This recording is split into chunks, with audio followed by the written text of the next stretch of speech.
Hi, I'm Joe Connolly. The events business is booming, partly because we want to get away from screens all the time.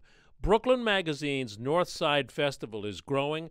Brian Quinn runs the festival, and he says a lot of big companies want to become sponsors of events, and that's very good for their business.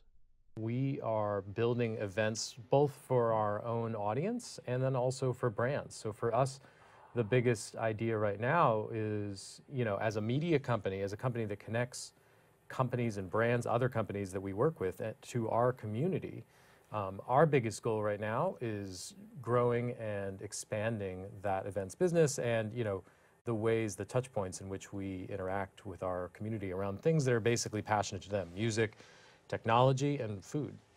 Touch points, is that's what the touch points are key to creating successful events.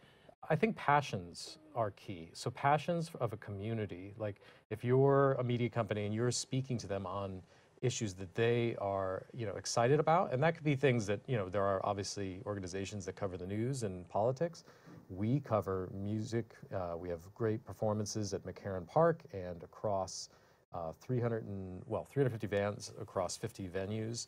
And we also cover technology, all of the startups, media, advertising agencies, and big companies in the city. We cover sort of ideas there in terms of like business, and then food. We have a food festival. So for us, it's kind of uncovering both, the really interesting ideas are happening from the bottom up out of this hotbed that is Brooklyn, and that parlayed out of Brooklyn Magazine, and then we're expanding that to events across the country and, certainly big ones here right at home as well. How are you managing this seemingly limitless growth?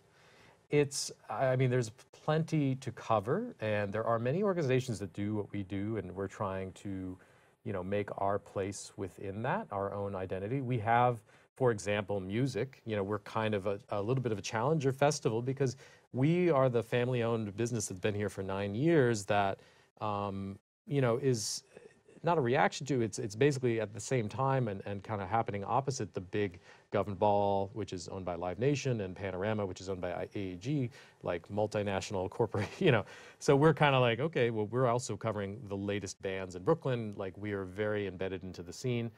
And, for example, with Chefs, we have events here in Chicago, LA, and Miami.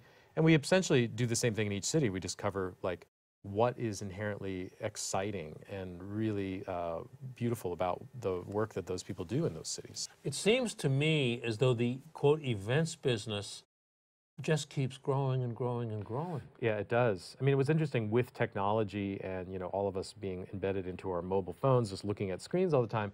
I think the importance of connection in person has never been more present. I think that people are really craving that.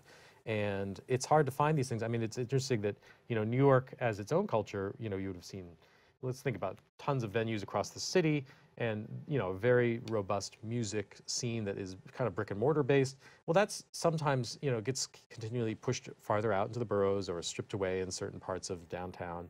And music festivals end up being that moment where the culmination happens and you can really hear all of these things. There are obviously incredible venues, and we work with all of them, but it's great to have a showcase all at once. And, CMJ was that. They did not happen this year.